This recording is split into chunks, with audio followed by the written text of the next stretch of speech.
I think it's by Abe Lincoln, but I've seen it quoted by like all these people. So it's one of those unknown that people just like attack. Yeah, for sure. So it goes like this, right? Uh-huh. If I had 8 hours to chop down a tree, I spend 6 sharpening my axe. So in my opinion, your axe in sports is your mind. Yeah, for sure. Because everyone has 24 hours in the day. If everyone's training the 24 hours, someone's going to separate themselves somehow. Yeah. So you got to take a step back and really lock in. That's why we were talking about the IQ before. I think that's a big part, right? So I think it's important that you spend time on meditation and mastering your emotions, especially if you shy away from clutch or big moments, right? What has been your experience with meditation and trying to master your mind? Meditation is amazing. It's amazing. It's something that you have to do. And I love that quote, by the way. That's a really powerful quote. I might as well just put my name on it. I was about to say, you might as well just put it, put it in your bio. Basically, it's like, first of all, from that quote I take away, I think smarter, not harder. Quality over quantity. Stuff like that. And being able to really break down, okay, how do I achieve my goal? But as far as the meditation side of things, that's just something that I think every human being should do. And it doesn't matter what you're doing in life, Not only is that really good for your mental health, but it also helps you kind of shift your focus on what you want to do, where you want to accomplish that day, or what you're trying to, get towards. You know what I mean? So, I've done meditation for a few years now, several years now actually, and I'll try to do it in the morning, and then, for games and stuff, I'll also do a little meditation as well. It doesn't have to be too long, but once you start doing it on a consistent basis, just like anything else, you see results. Like you see how free your mind is and how, sharp your focus can be. When you want to really accomplish something and you have distractions, you have, people talking to you, you have, social media going on and stuff like that. You can't really put in 100% effort. Just like that guy that was trying to cut down the tree, if he kind of just cleared his mind and was like, okay, like, what's the best way for me to approach this? How can I, do this? Instead of me just going at it and, not really thinking it through, that's why the other person, was able to sharpen the axe and cut down the tree way quicker. Even when you relate to like the physical side, if you take a step back and like process things, instead of just jacking off 100 shots, maybe swish 100 or make 100. That's a great point. It's important to not like obsess over that. And it's important to like still get your reps in. But there's a balance. You gotta find a balance, but you don't want to be too set on like you said the quantity of something, and like you said, you don't want to be too set on the quality. There's a balance because and that was something that I figured out for a lot of different aspects. I was trying to shoot 1,000 shots. And by the time I got to 400 when I was younger, by the time I got to 300, 400, my form's starting to change. So I'm not even really, getting game reps in. You know what I mean? So being able to lock in, and like you said, for TikTok and, YouTube and content creation, it's a little different. Because maybe you are pumping out more than one video a day or whatever, but in those one or more videos, are you still, making sure, all right, the lighting's good, and make sure that, the sharpness of the video is good quality and stuff, or are you just throwing, let me just throw out 4 videos. I'm not really gonna put in a lot of effort to edit it. I just want to get them out there. You know what I mean? So there's a balance, just like anything in life. There's always a balance. Yeah, sometimes you just gotta like take a step back and just like strategize a little bit.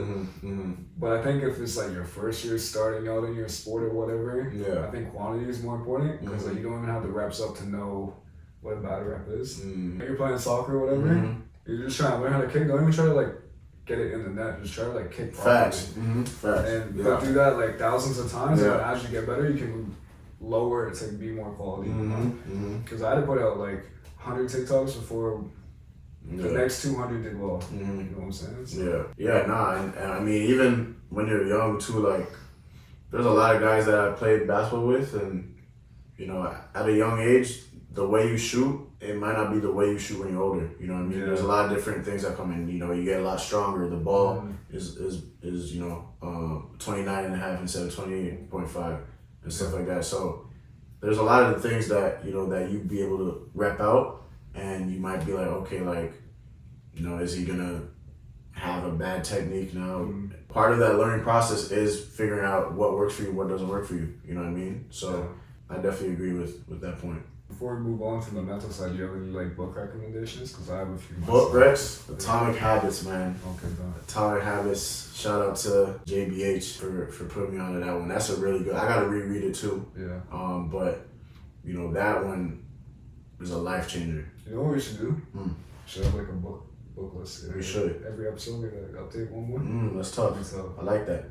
We're gonna do that. Continue. Another book, The Inner Game of Tennis. It's a really good book. It's not geared for tennis players. It's geared for any athlete that's trying to improve their mental performance. I have a few. Yeah, what you got? Power of Now, I think, is the best. Power of Now? You read that? No, I haven't read it. Okay, I think for me that was the best because it's all about pretty much being present and meditating. But it's like the way that you think about it. Because everyone's like meditation. Okay, let me sit and breathe. Basically, that he says like certain things will arise, and as you're meditating, you gotta recognize them. Because I think that's important. Yeah. There's a quote by Bruce Lee that I read in my next book recommendation, The Mindful Athlete. That I put you That's a onto. good one, yeah. So the quote goes like, I don't fear the man that did 10,000 kicks.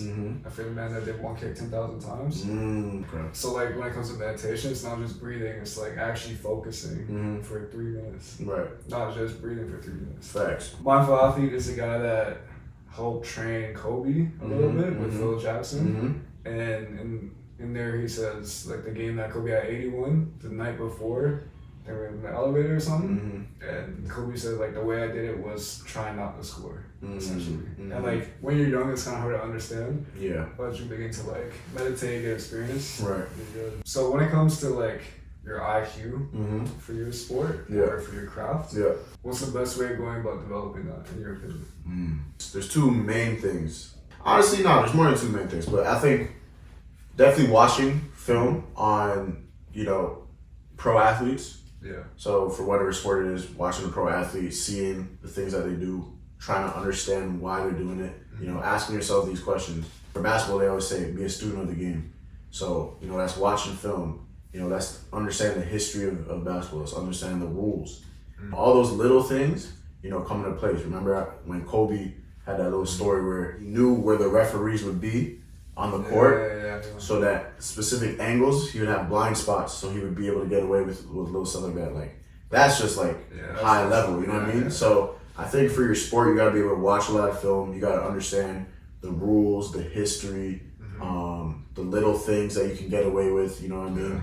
And then you gotta watch yourself, hold yourself accountable, be able to watch yourself, and it's tough because for me, especially when I play basketball, it's like, when I have a really good game, I'm like, oh yeah, I want to watch that. I want to watch my makes. And then, when you have a bad game or a decent game, you're like, okay, like, let's watch the mistakes. And sometimes you don't want to do that. You know what I mean? But it makes you better. It makes you better. You got to learn from your mistakes. So I think it's like a combination of those things. And then asking questions.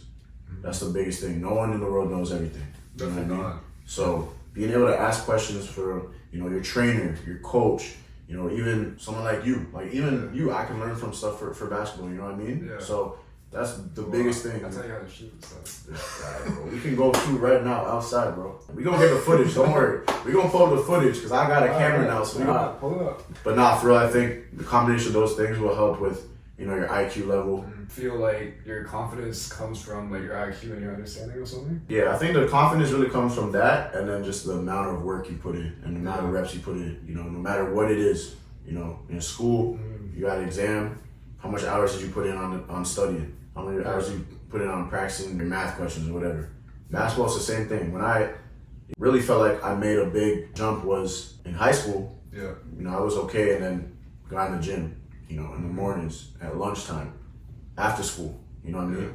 And it just adds up, like slowly adds up, and you get to a point where it's like, in your head, like no one else on the court is doing what I'm doing. Yeah. So I'm confident. I'm super, super confident. And then you add the IQ part of it into it. You're watching film, and now you're like, okay, I've seen this play. Yeah. 100 times in my head already. Yeah. So now when I go into the game, I'm like, okay, I know exactly what I need to do. Yeah. It's almost like a cheat code, really.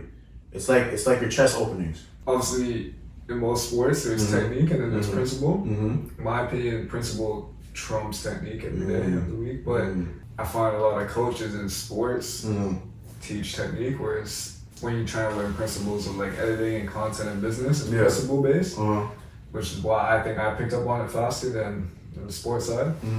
So, if you're a young athlete, what's the best way to like learn the principles of the game instead of just learning how to shoot? You're learning why are you even shooting three? Oh, his hands are down. Oh, he's backed up. Oh, I'm off a screen. Oh, he's trailing behind me. Now I'm going to the net. It's like all those little things that people might not hold your hand and teach you. Yeah. How do you like learn those things? See, that's a tough one because, you know, I think it is really important to have a good teacher, you know, especially with youth basketball and when you're getting older, you need to have someone that can really explain to you. You know, like you said, it's important to know the reason why you're doing it, not just, you know, you're not just doing it just to do it. Yeah. There was times when I was looking at watching games, I'm like, why did he do that? Like, you know, why, when I was younger, I was like, why did he take that shot? Or why did he, you know, make that dribble, whatever. And, you know, having someone explain what the reason is really important. You know, that's why, you know, having a mentor is something that's really important in life. You know, I feel like because not only do they give you guidance, but they also kind of help you give instruction and understand what you're doing. You know, so just like for you with content creation, you know, I'm sure there's things that you're like, oh, let me just throw that in, and you're like, okay, why did that person do that? And then you start thinking, you're like, okay. And maybe you can understand, and sometimes maybe you're like, I don't really understand, you know, let me reach out to someone, let me play around with the editing and see what I can find out, you know what I mean? Yeah, definitely. It's easier though because everyone's online, so I can just DM them. Just whereas message like them, most athletes, they don't think like, oh, this coach lives in the States, I can DM them. Like, it's gotta be all in your area. Yeah. If your area sucks, then that's tough. It's funny you said that too, because there was Damian Lillard's trainer.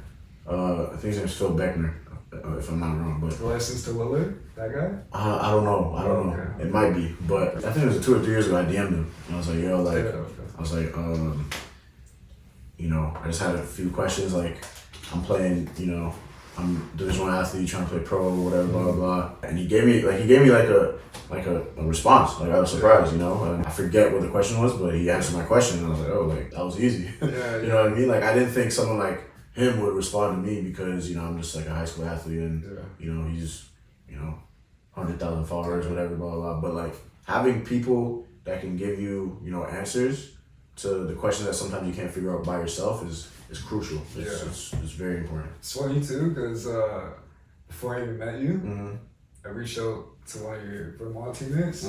Because I seen like he had like a 40-point game or something on YouTube. Yeah. And then I like, you good? Yeah.